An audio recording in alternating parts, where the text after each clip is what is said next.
What do you do in your free time? This is one of the most common questions in English conversations, exams, and interviews. What do you do in your free time? It sounds like a simple question, but for many English learners, it's surprisingly difficult to answer clearly. In this episode, you'll learn how to talk about your free time naturally in English, how to choose the right verbs and sentence patterns, and how to use your free time in a smarter way to improve your English, even if you only have a few minutes a day. I really hope so.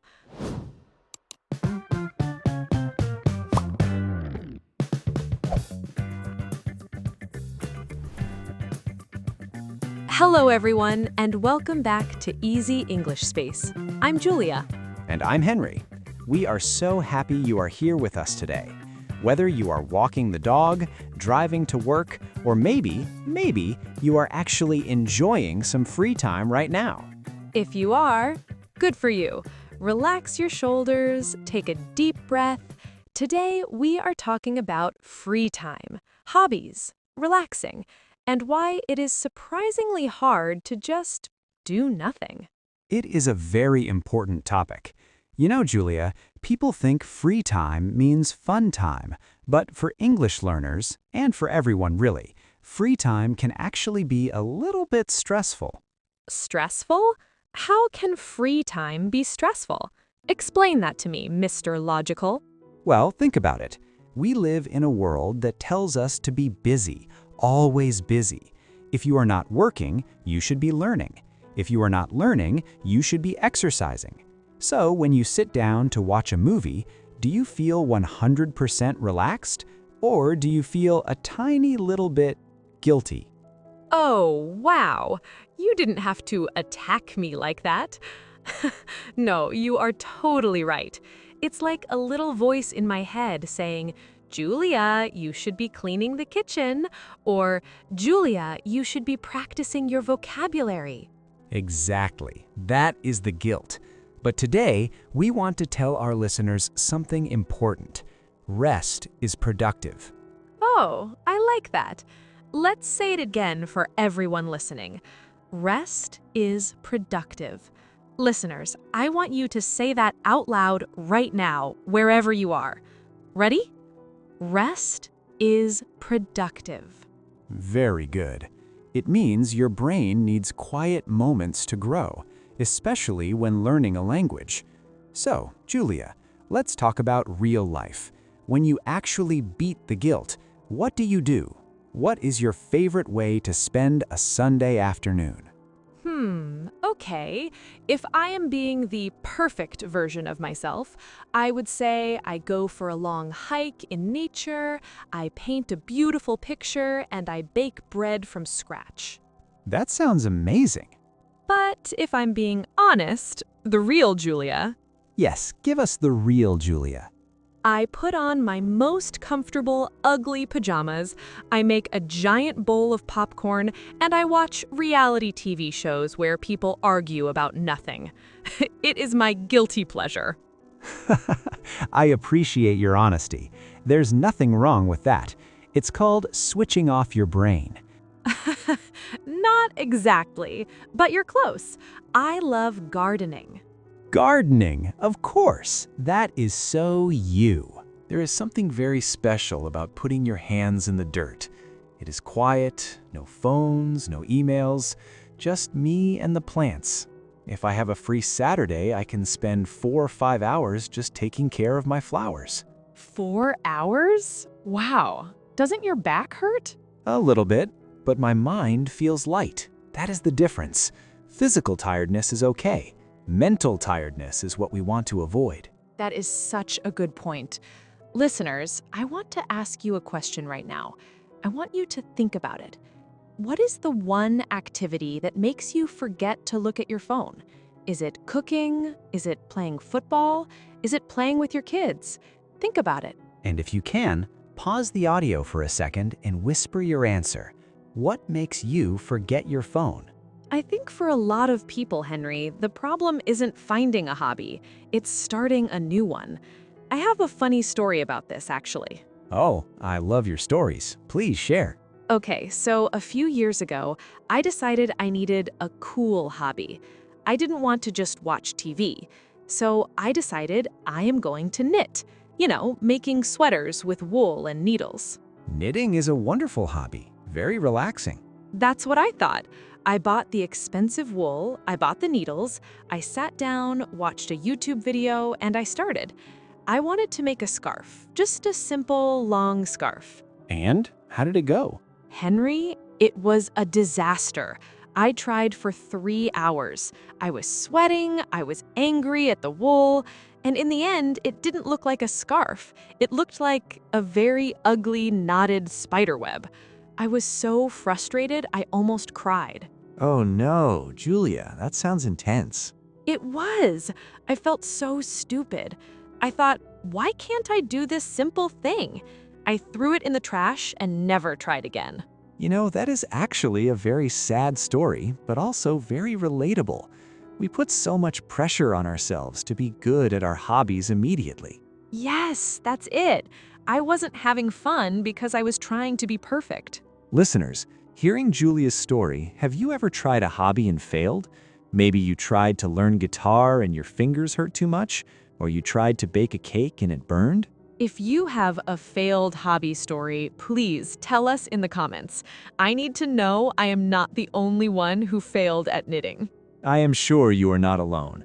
But Julia, I want to ask you something a bit deeper. You mentioned earlier that you felt terrible yesterday when you wasted time. Yeah, it was a heavy feeling. I think a lot of our listeners feel lonely sometimes in their free time, especially if they're living in a new country or learning English alone.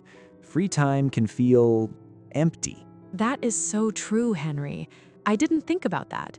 When you're busy working, you're distracted. But when you stop, sometimes sadness comes in. Exactly. So how do we handle that? If you are alone on a Sunday and you feel that loneliness creeping in? That's a tough question. For me, I think connection helps.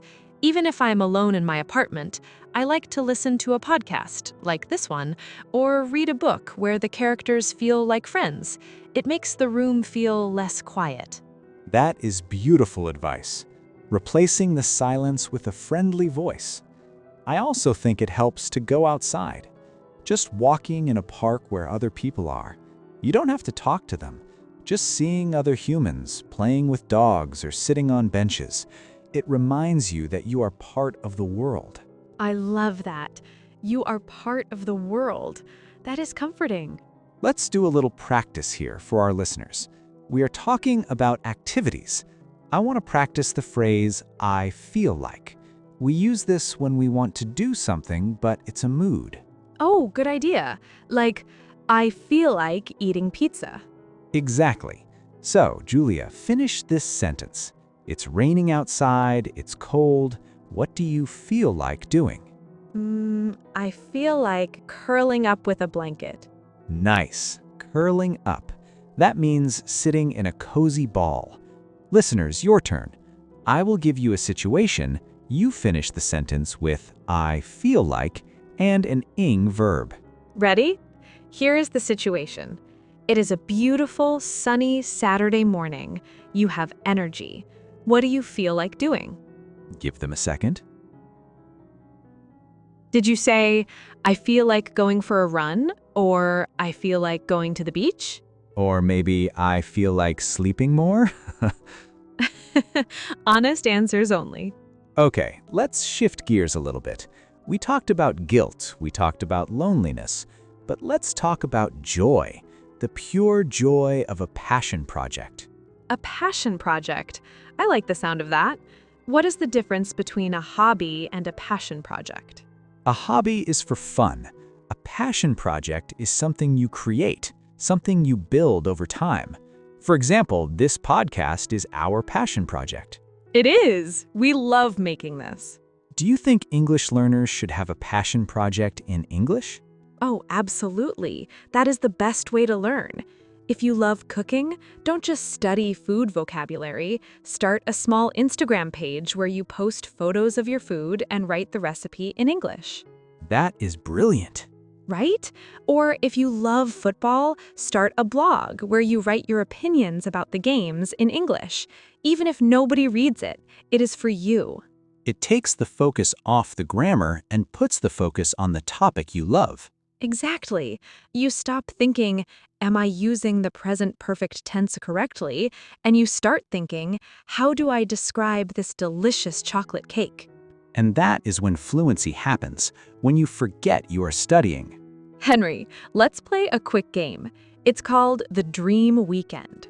Oh, I am intrigued. How do we play? Imagine money is no object. You have unlimited money and you have teleportation powers. You can be anywhere in 1 second. What does your dream Saturday look like? Unlimited money and teleportation. Wow. Okay, let me think. Don't think too long. Okay.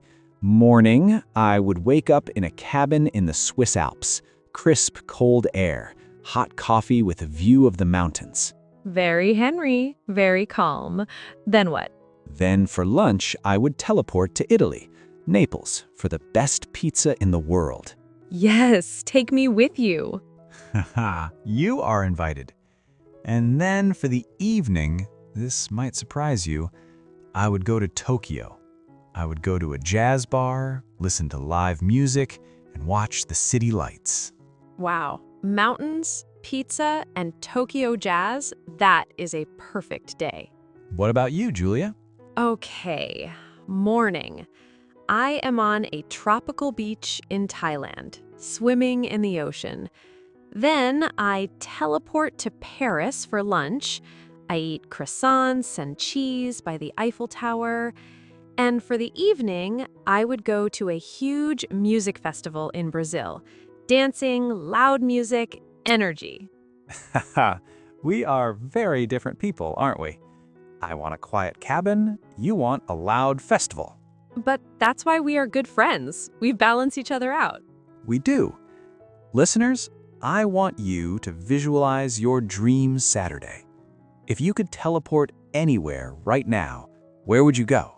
Just hold that image in your mind. It's nice to dream, isn't it? It is. But let's bring it back to reality. We don't have teleportation. We just have our normal lives. And sometimes we only have 15 minutes of free time. That's a good point. Not everyone has a whole Sunday. Some of our listeners are busy parents or students with 2 jobs. How do you relax in just 15 minutes? That is the challenge. I call it micro rest. Micro rest. Sounds scientific. It just means taking a small moment seriously. If you have 15 minutes, don't scroll on your phone. Put the phone away. Make a cup of tea and just drink the tea. Smell it. Taste it. Look out the window. So, be present? Yes, 15 minutes of being present is better than 2 hours of scrolling mindlessly. I need to practice that. I am definitely guilty of the doom scroll. You know, when you just keep swiping and swiping. We all are. It is designed to be addictive, but you have the power to stop. You know, talking about this has actually made me feel more relaxed. I feel less guilty about my lazy Sunday yesterday. Good. You needed that rest. You are human, Julia, not a robot. Thank goodness for that.